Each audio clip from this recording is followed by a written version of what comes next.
What's up guys, back at it again with a new vlog guys. तो guys तो cost of study visa in Singapore, कितनी cost आ जाती है study visa पे Singapore के लिए। तो मेरे को एक बार मैं कमेंट भी आया था और मैसेज भी आया था कितने कितने पैसे लग जाते हैं। एजेंट चार्ज करते हैं 4.5 5 6। तो भाई इतनी कॉस्ट नहीं है स्टडी वीज़ा की। स्टडी वीज़ा की कॉस्ट है 3 से लेके आप रख लो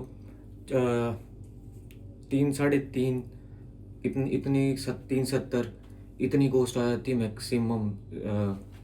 और जब आप कॉन्ट्रैक्ट साइन करने जाते हो, जब सिंगापुर में आपकी जब एडमिशन हो जाती है तो कॉन्ट्रैक्ट साइन होता है, तो वहाँ पे आपको कॉन्ट्रैक्ट देते हैं। कॉन्ट्रैक्ट पे सारी फीस लिखी होती है, कितने कितने आपका पूरा टोटल अमाउंट कितना लगा है, कितने डॉलर्स लगे हैं। तो इंडिया के हिसाब से इतना 3 3.5 तो एजेंट ले ही लेते हैं, बट इससे थोड़ी कम ही होती है। और आधे जो होते हैं वो एजेंट जो अप्लाई करता है, उसने जो सिर दर्द ली होती है वो उसके वो रख लेता है अपने, और उल्टा उसको कॉलेज भी वो कमीशन देता है कि उसने हमारे को एक स्टूडेंट दिया। तो उल्टा स्टूडेंट देने के बजाय उसको 500 से $600 एक स्टूडेंट पे मिलता है कॉलेज के थ्रू, और वो एजेंट हमारे थ्रू हमारे से भी रखता है कट, और कॉलेज वाले तो उसको वैसे ही देते हैं।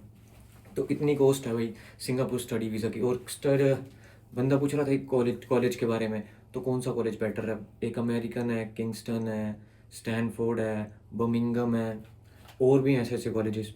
और ऑफलाइन क्लासेस थी पीछे से अमेरिकन की, बट ऑनलाइन क्लास थी अमेरिकन की, अब ऑफलाइन होगी, अब कॉलेज जाना ही पड़ता है।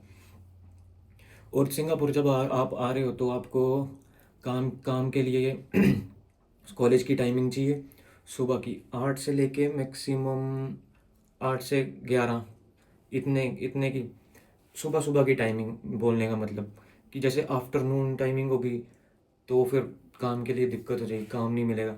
और काम मेन दिक्कत ही काम की आती है, सबसे बड़ी प्रॉब्लम काम। काम कैसे ढूंढना है, कैसे मिलेगा काम, तो वो मैंने पहले वीडियो बनाई थी कैसे ढूंढना है काम। जितना इंटरेक्ट करोगे आप सबसे, उतनी जल्दी आपको काम मिलेगा। जितना आप शाय रहोगे काम नहीं मिलेगा भाई। और लिंक बनाना बहुत ज़रूरी है। जब आप एक बार सिंगापुर पहुंच गए हो तो लिंक बनाना बड़ा ज़रूरी है। एक दूसरे के साथ मिलो जुलो, नंबर एक्सचेंज करो भाई, काम के बारे में बताना मेरे को जब भी आएगा कोई। और एक और बात, इंग्लिश थोड़ी बहुत आनी चाहिए। इंग्लिश बोलते हैं एजेंट, तो बोलते हैं ना इंग्लिश का वो चक्कर नहीं है, वो ऐसे हो जाता है ऐसे हो जाता है। बट इंग्लिश आपने भी यहाँ पे थोड़ी बहुत आनी चाहिए कि कन्वर्सेशन में कर सकूँ किसी के साथ। कन्वर्सेशन स्किल्स इम्प्रूव करो अपनी। कन्वर्सेशन इंग्लिश में बात किया करो किसी न किसी से। और जब आप सिंगापुर आओगे तो वहाँ पे सारे इंग्लिश ही बोलेंगे। अपने इंडियंस होंगे जो हिंदी में बात करेंगे और पंजाबी में बात करेंगे। तो मैक्सिमम आपको कन्वर्सेशन स्किल्स अच्छी होनी चाहिए। फ्लुएंट भी नहीं हो इंग्लिश में, मतलब बोलना अपना एक वो बात रखने आनी चाहिए और दूसरे की बात समझ आनी चाहिए। तो इसके साथ इसके कारण हमारे को जल्दी से जल्दी काम मिल जाता है, क्योंकि हम बाहर कहीं रेस्टोरेंट वगैरह में जाते हैं, वेयर हाउस में जाते हैं, कहीं भी डिलीवरी के लिए। तो आप बॉस के साथ आप बातचीत करोगे तभी आप उसको अपनी बात समझा पाओगे और उसकी बात भी आप समझ पाओगे। तो नहीं तो इसमें भी जो इंडियन होते हैं, जैसे मैंने काम पे भेजा किसी को, तो जो इंडियन होते हैं वो जैसे उसको $10 मिल रहे हैं तो वो उसको $7 देगा और $3 खुद रख लेगा। ऐसा ऐसे भी करते हैं बड़े। तो इसके लिए आपको इंग्लिश आनी चाहिए, क्योंकि आप पूछ तो सको अपने बॉस को कि बॉस कितने पैसे देता है तो इसको, और ये तो मेरे को इतने दे रहा है, ठीक है। और वहाँ के चाइनीज़ जो है ना वो बड़ा किसी का हक नहीं मारते हैं, अपने इंडियंस ही मारते हैं सारे। वो कई बार पेमेंट नहीं देनी किसी की, कहीं नहीं कुछ नहीं, लेट हो गई है, वो हो गया है। और जब बॉस से पूछें, बॉस बोलता मैंने तो कब की दे दी है, और वो बंदा पेमेंट नहीं दे रहा है। ऐसा भी फ्रॉड होता है। काम पे जा रहे हैं बट काम पे पैसे नहीं मिल रहे, फिर उस काम करने का फ़ायदा ही क्या है उस काम का। तो स्टडी वीज़ा की ये कॉस्ट रहती है 3 से 4 से बीच में, इतना इतना तो मैक्सिमम लग ही जाता है। और रूम रेंट का खर्चा कितना रहता है, रूम रेंट का खर्चा $350 मैंने पहले ही बताया। और एक बंदा मेरे को बोल रहा था कि मेरे को यूनिवर्सिटी के पास वो चाहिए अकोमोडेशन। भाई वहाँ पे यूनिवर्सिटी अपने कॉलेज के पास कोई भी नहीं लेता है रूम। सब रूम पता कहाँ लेते हैं, जहाँ उसको एक गुरुद्वारा हो कि गुरुद्वारे में वो खाना भी खा ले, सेवा भी कर ले, 2-3 टाइम का खाना मिलता है वहाँ पे। पैसे आपके आधे पैसे तो वहीं वहीं से बच जाते हैं, और आधे से ज़्यादा स्टूडेंट गुरुद्वारे के सहारे जी रहा है सिंगापुर में, और पैसे भी बचा रहे हैं उसके अपने खाने के, क्योंकि फूड फूड और अकोमोडेशन महंगा है थोड़ा।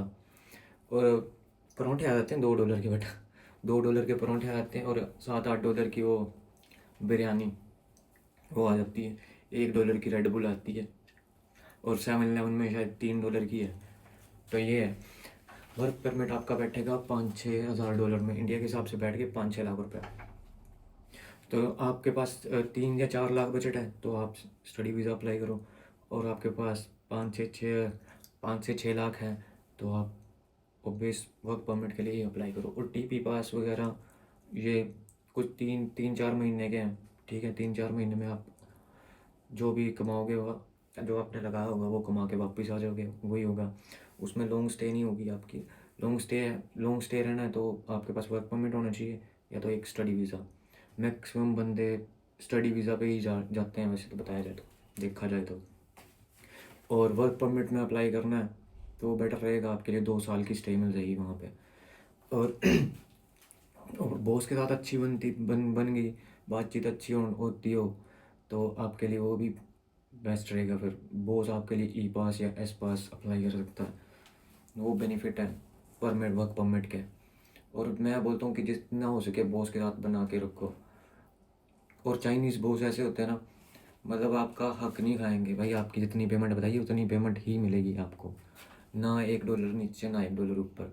ये हो सकता है कि ज़्यादा मिल जाए, क्योंकि मैं अपनी कॉफ़ी शॉप में काम करता था, तो हमारे को टारगेट था सेल का $40,000। मंथली सेल निकालनी है $40,000। $40,000 निकल गई हमारी सेल मंथली, तो हमारे को 100 या 200 बोनस मिलता था कि आपने सेल इस बार सेल चार्ज टारगेट अचीव किया है। तो हम वो करते थे, और ये बस एक ही बार नहीं हुआ था हमारा टारगेट अचीव, जितने जितने जब तक मैंने काम किया। तो वो हमारे को इंसेंटिव भी देता था, और मैं जैसे मेरे को ऑफ डे रहता था तो मैं पार्ट टाइम काम पे भी जाता था, ₹10 घंटे के हिसाब से। तो ये है।